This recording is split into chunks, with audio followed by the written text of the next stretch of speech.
പിള്ളേരെവിടെ കുഞ്ഞുവിന് രാവിലെ ആകുമ്പോൾ 7 മണിയാകുമ്പോൾ വിളിക്കും. കുഞ്ഞുവിന് സ്കൂളിൽ വിടും. അവന് 8 മണിയാകുമ്പോൾ വണ്ടി വരും. 2 മാസം എനിക്കൊന്നും അറിയണ്ടായിരുന്നു. കുഞ്ഞുവിനെ രാവിലെ സ്കൂളിൽ പറഞ്ഞു വിടും. Hi guys, welcome back to my channel. ഇത്രയും ശോകമായിട്ടുള്ള ഇൻട്രോ ഞാൻ ഇതിന് മുമ്പ് എൻ്റെ വീഡിയോസിലൊന്നും എടുത്തിട്ടില്ല. ഈ ഇൻട്രോ എനിക്ക് ഇങ്ങനെ എടുക്കാനേ പറ്റുള്ളൂ. ഞാൻ ചിരിക്കുന്നുണ്ടെങ്കിലും ശരിക്കും പറഞ്ഞാൽ വീട്ടിൽ നിൽക്കുന്ന ഓരോ സെക്കൻഡും വീട്ടിൽ നിന്ന് ഇറങ്ങി ഓടിക്കളയാൻ തോന്നുന്നു. അത്രയ്ക്കൊരു ശ്വാസം മുട്ടലാണ് ഗൈസ്. ഒരാൾ കൂടെ ഉണ്ടായിരുന്നിട്ട് പെട്ടെന്ന് ഒരു വിടവ് വരുമ്പോൾ നമുക്ക് സഹിക്കാൻ പറ്റില്ല.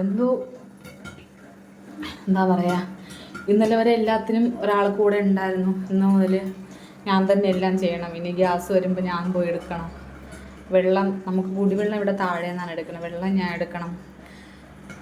ഇനിയെല്ലാം ഞാൻ തന്നെ ചെയ്യണം. ഇനി ഒരു പച്ചക്കറി വാങ്ങിക്കണമെങ്കിലോ മീൻ മേടിക്കണമെങ്കിലോ പിള്ളേരുടെ കാര്യത്തിനോ. അപ്പോൾ കുഞ്ഞുവിൻ്റെ സ്കൂൾ 8 മണിക്ക് ബസ് വരും. അപ്പോൾ ഒന്ന് വണ്ടി കിട്ടിയില്ലെങ്കിൽ ഇക്ക കൊണ്ടാക്കുമായിരുന്നു. പക്ഷേ ഇനി അത് എനിക്ക് കൊണ്ടാക്കാൻ അവൻ്റെ സ്കൂൾ അത്ര അടുത്തല്ല. അതുകൊണ്ട് എനിക്ക് വണ്ടി അറിഞ്ഞിടത്തോണ്ട് എനിക്ക് കൊണ്ടാക്കാനും പറ്റൂല. വണ്ടിയൊക്കെ ഒതുക്കി പറക്കിയൊക്കെ വെച്ചിട്ടാണല്ലോ പോയത്. എന്തോ എനിക്ക് സംസാരിക്കുമ്പോൾ എന്തോ പോലെ ആവുന്നുണ്ട് ഗൈസ്. പിന്നെ കമ്മ്യൂണിക്കേറ്റ് ചെയ്ത വിഷമം കുറയുമല്ലോ എന്നുള്ളൊരു ഇത് വെച്ചിട്ടാണ് വ്ളോഗ് എടുത്തത്. ശരിക്കും എയർപോർട്ടിൽ കൊണ്ട് വിട്ടിട്ട് വന്നതിന് ശേഷം ഇപ്പോൾ ദാ 2 മണി ആവാറായി. 2 മണി അടുപ്പിച്ചായെന്ന് തോന്നുന്നു. ഞാൻ ഒരു ജോലിയും ഒതുക്കിയിട്ടില്ല. കൈയും കാലും ഒന്നും ചലിക്കുന്നില്ല. എന്തോ പോലെ. ഈ പ്രവാസിമാരുടെ ഭാര്യമാർക്കെല്ലാം ഇങ്ങനത്തെ അവസ്ഥയായിരിക്കും എന്ന് എനിക്ക് തോന്നുന്നു. ഓൾമോസ്റ്റ് എല്ലാവരുടെ അവസ്ഥ അതായിരിക്കും അല്ലേ. അപ്പം എനിക്കെന്തോ പൊരുത്തപ്പെട്ടു വരാൻ കുറച്ച് സമയം എടുക്കുമെന്ന് തോന്നുന്നു. ഫോണിനതാ 1:45 ഗൈസ്. 1:45. ഒരു ജോലി ഒതുങ്ങിയില്ല. ആകപ്പാടെ ചെയ്ത് എന്താണെന്ന് വെച്ചാൽ പിള്ളേർക്ക് ഒരു ബ്രെഡ് ടോസ്റ്റ് ചെയ്ത് കൊടുത്ത് ചായ ഇട്ട് കൊടുത്ത്. പിന്നെ എനിക്ക് UTIയുടെ പ്രശ്നം ഉള്ളതുകൊണ്ട് ടാബ്ലറ്റ് കഴിക്കാനുണ്ടായിരുന്നു. അതൊന്നും കഴിച്ചില്ല, ഒന്നും ചെയ്തില്ല.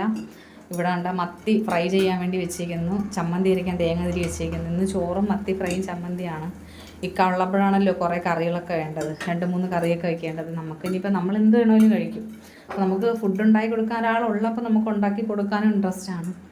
അപ്പോൾ ഇപ്പം ഇനി 1 വർഷം കഴിഞ്ഞല്ലേ അതൊക്കെ പറ്റുള്ളൂ. തേങ്ങ ചുരണ്ടി വെച്ചിട്ടുണ്ട് ചമ്മന്തി അരയ്ക്കാൻ വേണ്ടിയിട്ട്. പിന്നെ ഇതിൽ മത്തി പൊരിക്കാൻ വെച്ചിട്ടുണ്ട്. മത്തി ഫ്രൈ ആയിട്ടുണ്ട്. പിന്നെ ചോറ് റൈസ് കുക്കറിലിട്ട് ചോറ് വെച്ചിട്ടുണ്ട്. മൊത്തത്തിൽ അലമ്പായി കിടക്കുകയാണ് ഗൈസ്. അപ്പോൾ എനിക്കും പാത്തൂട്ടിയും കൂടെ ചേർന്ന് ഉച്ചയ്ക്ക് ശേഷം ഫുഡൊക്കെ കഴിച്ചിട്ടൊന്ന് ആക്റ്റീവ് ആവണം. അത് കഴിഞ്ഞ് നമുക്കൊന്ന് വീടൊക്കെ ഒന്ന് വൃത്തിയാക്കണം. വീട് മൊത്തത്തിൽ ബെഡ്ഷീറ്റുകളും ഇതെല്ലാം ഇങ്ങനെ ഒരുമാതിരി വാരി വലിച്ചിട്ടിട്ടുണ്ട്. പിന്നെ ഇതെല്ലാം മേക്കപ്പ് സാധനങ്ങളെല്ലാം ഒരുമാതിരി കുഴച്ച് മറിച്ചിട്ടേക്കാണ്. അപ്പോൾ ഇതെനിക്കൊക്കെ തിരിച്ച് ഗൾഫിൽ പോകുമ്പോൾ വീഡിയോ കോൾ വിളിക്കാൻ വേണ്ടി കൊണ്ടുതന്ന സ്റ്റാൻഡാണ്. ഫോൺ വെക്കാൻ വേണ്ടിയിട്ട് വീഡിയോ കോൾ വിളിക്കുമ്പോൾ മാത്രം. അപ്പോൾ മൊത്തത്തിൽ ഇവിടെയൊക്കെ എല്ലാം ഒന്ന് ഒതുക്കിയൊക്കെ ഒന്ന് പറക്കണം. പിന്നെ പാത്തൂട്ടിയുടെ റൂമിലും ഇവിടെയൊക്കെ എല്ലാം വലിച്ച് വാരിയൊക്കെ ഇട്ടിട്ടുണ്ട്. അപ്പോൾ ഈ അലമാരയും ആ അലമാരയും കൂടി ഒന്ന് ഒതുക്കി പറക്കിയൊക്കെ ഒന്ന് വൃത്തിയാക്കണം. അപ്പം അതൊക്കെ ഞാൻ വ്ളോഗായിട്ട് കാണിക്കാം ഗൈസ്.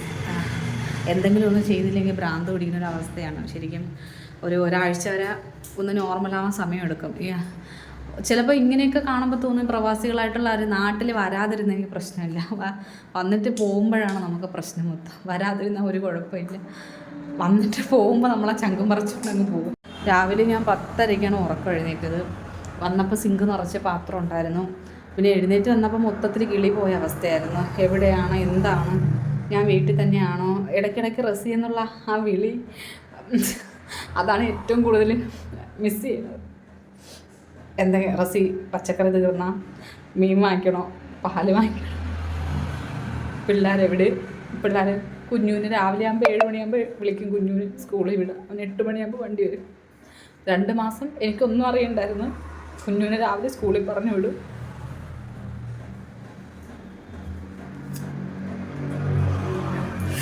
മൈൻഡ് റിലാക്സ് ആവണം ഗൈസ്. അപ്പോൾ ബാക്കി ഞാൻ ഉച്ചയ്ക്ക് കഴിക്കാൻ ഞാൻ ചമ്മന്തിയും മത്തി വറുത്തത് മാത്രമേ ഉണ്ടാക്കിയിട്ടുണ്ടായിരുന്നുള്ളൂ. വേറെ ഒന്നും ചെയ്യാൻ എനിക്ക് ശാരീരികമായിട്ടും ഭയങ്കര ബുദ്ധിമുട്ടായിരുന്നു. UTIയുടെ പ്രശ്നം ഉള്ളത് കൊണ്ട് നിൽക്കാനൊന്നും വയ്യായിരുന്നു, കാലിലൊക്കെ നീരുണ്ടായിരുന്നു. പിന്നെ കുട്ടികൾ എന്ത് കൊടുത്താലും കഴിക്കാം. അപ്പൊ കുഞ്ഞുവിന് ഇഷ്ടപ്പെട്ടു, മത്തി വറുത്തത് അവന് ഇഷ്ടപ്പെട്ടെന്നാണ് അവൻ പറയുന്നത്. ഇങ്ങോട്ട് കാണിക്കും, ഈ ഇരിക്കുന്ന തുണി മൊത്തം എനിക്ക് അലക്കണം. ഇത് കാണുമ്പോൾ നിങ്ങൾ വിചാരിക്കും വർഷങ്ങളായിട്ട് ഇവിടെ അലക്കും കുളിയൊന്നും ഇല്ല, അത് ഒറ്റ ദിവസത്തെ തുണിയാണ്. ഇന്നലെ ഒരൊറ്റ ദിവസത്തെ തുണിയാണ് ഇത് മൊത്തം. ഈ വീട്ടിൽ ഇങ്ങനെയാണ് ഗൈസ്, ഇത്രയും തുണി ഒരു ദിവസം കഴിയില്ലെങ്കിൽ ഇത്രയും തുണി സന്താനങ്ങളും കൂടി എനിക്ക് ഇതാക്കി തരും. ഞാൻ വിചാരിച്ചു എന്തായാലും ഇനി ഇഷ്ടംപോലെ സമയം കിടക്കണം, അപ്പൊ ഇതെല്ലാം കൂടെ ഒന്ന് കഴുകി വെക്കാം. ഇതിന് ഏറ്റവും വലിയ ടാസ്ക് എന്താന്ന് വെച്ചാൽ എനിക്ക് 2 സാധനങ്ങൾ കഴുകാനുണ്ട്. അതെല്ലാം കൊണ്ട് പറ്റുമെന്ന് എനിക്ക് അറിയൂടാ. എന്തായാലും ഇതാ ഈ 2 കമ്പിളിപ്പുതപ്പ്, ഈ 2 കമ്പിളിപ്പുതപ്പ് എനിക്ക് ഇത് നനയുമ്പോഴുള്ള വെയിറ്റ് അറിയാലോ. ഞാൻ ഇക്കാര്യം വേണ്ടി കഴുകിക്കൊണ്ടിരുന്നത്. ഇനി ഇത് കഴുകിയിട്ട് മോളില് ഒരു ലോഡ് തുണി പിടിയാൻ ഞാൻ നിന്നെ വിളിക്കാം. മോളിൽ ഒരു ലോഡ് തുണി കിടപ്പുണ്ട്. ഇക്കട പാൻറ്റും വേണ്ട, ഞാൻ വന്നിട്ടുണ്ടോ, ഇക്കട പാൻറ്റും ഒക്കെ കിടപ്പുണ്ട്. അതൊക്കെ എടുത്ത് മടക്കി വയ്ക്കാൻ പറഞ്ഞിട്ടാണ് പോയത്. അപ്പം ഇതാ ഇതൊക്കെ കഴുകി ഈ റൂമൊക്കെ ഒതുക്കി ബാക്കി വ്ളോഗ് കംപ്ലീറ്റ് ചെയ്യണം ഗൈസ്. അപ്പം കഴുകിയിട്ട് പിന്നെ കമ്പിളി പുതപ്പ് കഴുകുന്നത് അത്ര ഈസി ആയിട്ടുള്ള കാര്യമൊന്നുമില്ല കേട്ടോ.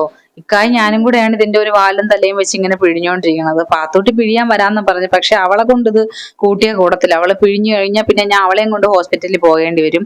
അപ്പൊ ഇതാ ഇത്രയും തുണി ഉണ്ടായിരുന്നു കഴുകി വിരിക്കാൻ. 2 കമ്പിളി പുതപ്പിട്ടപ്പോൾ തന്നെ ഒരാശ മൊത്തം നിറഞ്ഞിട്ടുണ്ടായിരുന്നു കേട്ടോ. പിന്നെ പാത്തൂട്ടിയുടെ യൂണിഫോം, അങ്ങനെ കുറെ തുണികൾ കഴുകാനുണ്ടായിരുന്നു. 2-3 ദിവസമായിട്ട് ഇത് കഴുകാനുള്ള ടൈം ഇല്ലായിരുന്നു. സാധനങ്ങൾ വാങ്ങാനുള്ള ഓട്ടവും അതൊക്കെ ആയിരുന്നു. പിന്നെ ഇതിന്റെ മുകളിൽ കിടക്കുന്ന ചവറ്, അത് നമ്മൾ വരുന്നതിന് മുന്നേ ഇവിടെ താമസിച്ചിരുന്ന ആൾക്കാരെങ്ങാണ്ട് ഇട്ടതാണ് കേട്ടോ. നമുക്കത് ഒതുക്കാൻ നിന്ന് കഴിഞ്ഞാലും വാരി അത് പറക്കിയിടാൻ വേറെ സ്ഥലമില്ല. മൂട്ടകടി കാരണം ഞങ്ങൾ മാറ്റിയിട്ട ബെഡാണ് കേട്ടോ സൈഡിൽ കണ്ടത്. ഞങ്ങൾ തുണി വിരിച്ചുകൊണ്ടിരുന്നതിന്റെ ഇടയിൽ അപ്രതീക്ഷിതമായിട്ട് ഫാസില വന്നു. അങ്ങനെ ഫാസില ഇക്ക പോയത് അറിഞ്ഞിട്ട് വന്നാണ് കേട്ടോ. മാമ പോയെന്നൊക്കെ ചോദിച്ചു ഭയങ്കര വിഷമായിരുന്നു. മാമാന്നല്ല, അവളും വാപ്പി എന്നാണ് വിളിക്കണം. പിന്നെ അവക്കാണെങ്കിൽ വീട്ടു ജോലിയിലൊക്കെ സഹായിക്കാൻ ഭയങ്കര ഇഷ്ടമാണ്. അപ്പൊ എൻ്റെ അടുത്ത് പറഞ്ഞാൽ ഞാനും സഹായിക്കാം, നമുക്ക് ഒരുമിച്ച് ചെയ്യാന്ന് പറഞ്ഞ് ഞാനും ഫാസിലയും കൂടെ അടുക്കി പറക്കി വെക്കാൻ തുടങ്ങി. എന്റെ പാത്തുവിനെ സംബന്ധിച്ചാണെങ്കിൽ അവളെ വിളിക്കണമെങ്കിൽ JCB കൊണ്ടുവരണം അവളെ പൊക്കിയെടുക്കാൻ. അവളെ ഇരിക്കുന്ന സ്ഥലത്തുനിന്ന് അനങ്ങൂല, ഭയങ്കര മടിച്ചാണ് അവള്. പക്ഷെ എന്തെങ്കിലും ഒരു കാര്യം ചെയ്താൽ അത് കറക്റ്റ് ആയിട്ട് നല്ല വൃത്തിയായിട്ട് ചെയ്യും, സമയം എടുക്കും. അപ്പം ഈ ആമയിഴഞ്ചാൻ തോടെന്നാണ് ഞാൻ അവളെ വിളിക്കുന്നത്. അതായത് മറ്റേ ടർട്ടോയിസ് ക്രൗളിംഗ് കനാൽ എന്ന് പറയും പോലെ ആമയിഴഞ്ചാൻ തോട്, അങ്ങനെ ഞാൻ അവളെ കളിയാക്കി അങ്ങനെയാണ് വിളിക്കുന്നത് കേട്ടോ. അങ്ങനെ ദേഷ്യം വരും അത് പറയുമ്പം. എങ്കിലും എന്തെങ്കിലും കാര്യം ചെയ്യാൻ നിന്നാൽ കൃത്യമായിട്ട് അത് ചെയ്യും, നല്ല സമയം എടുത്ത് വെടിപ്പായിട്ട് ചെയ്യും. അപ്പൊ അവളാണ് ഈ വീഡിയോ എടുത്ത് തരുന്നത്. വീഡിയോ എടുത്ത് തന്നാലും അവൾ ഇത് ഒതുക്കാൻ കൂടെ ഇരിക്കൂല. പക്ഷെ ഫാസില അറിഞ്ഞു വേണ്ടെത്താ നമുക്ക് ഇരിക്കാം, കുഴപ്പമില്ലെന്ന്. അപ്പം ഇക്കയുടെ എണ്ണയാണ് കേട്ടാ കാണുന്നത്, ഇക്ക ഉപയോഗിച്ചുകൊണ്ടിരുന്നത്. ഇക്ക ഈ വാറ്റിക്കയാണ് ആ എണ്ണയാണ് ഉപയോഗിക്കുന്നത്. പിന്നെ അതിന്റെ സൈഡിലിരിക്കുന്നത് എനിക്ക് കൊണ്ട് തന്ന RDL പപ്പായ എന്ന് പറഞ്ഞിട്ടൊരു ബോഡി ലോഷനാണ്. പിന്നെ ബാക്കി മൊത്തം ഈ കാണുന്നത് മൊത്തം കാക്കറ പൂക്കറ ആക്രി സാധനങ്ങളാണ് കേട്ടോ. കുറെ ഉണ്ട്, എന്തൊക്കെയാണോ എന്തോ, ഫൗണ്ടേഷൻ ക്രീമും അങ്ങനെ കുറെ കാര്യങ്ങൾ, കുഞ്ഞുവിന്റെ ക്രീം, കുഞ്ഞുവിന് ലോഷൻ, പാത്തുവിന്റെ ലോഷൻ, പിന്നെ എന്റെ കമ്മലുകള്, പിന്നെ അങ്ങനെ കുറെ കാര്യങ്ങൾ. പിന്നെ വീഡിയോ എടുക്കുമ്പം സൗണ്ട് കൊടുക്കാൻ ഇക്ക മേടിച്ചു തന്ന മൈക്ക്, ഹെഡ്സെറ്റ്, ബ്ലൂടൂത്ത് സ്പീക്കർ, അങ്ങനെ കുറെ കാര്യങ്ങൾ കുറെ ഒതുക്കാനുണ്ടായിരുന്നു.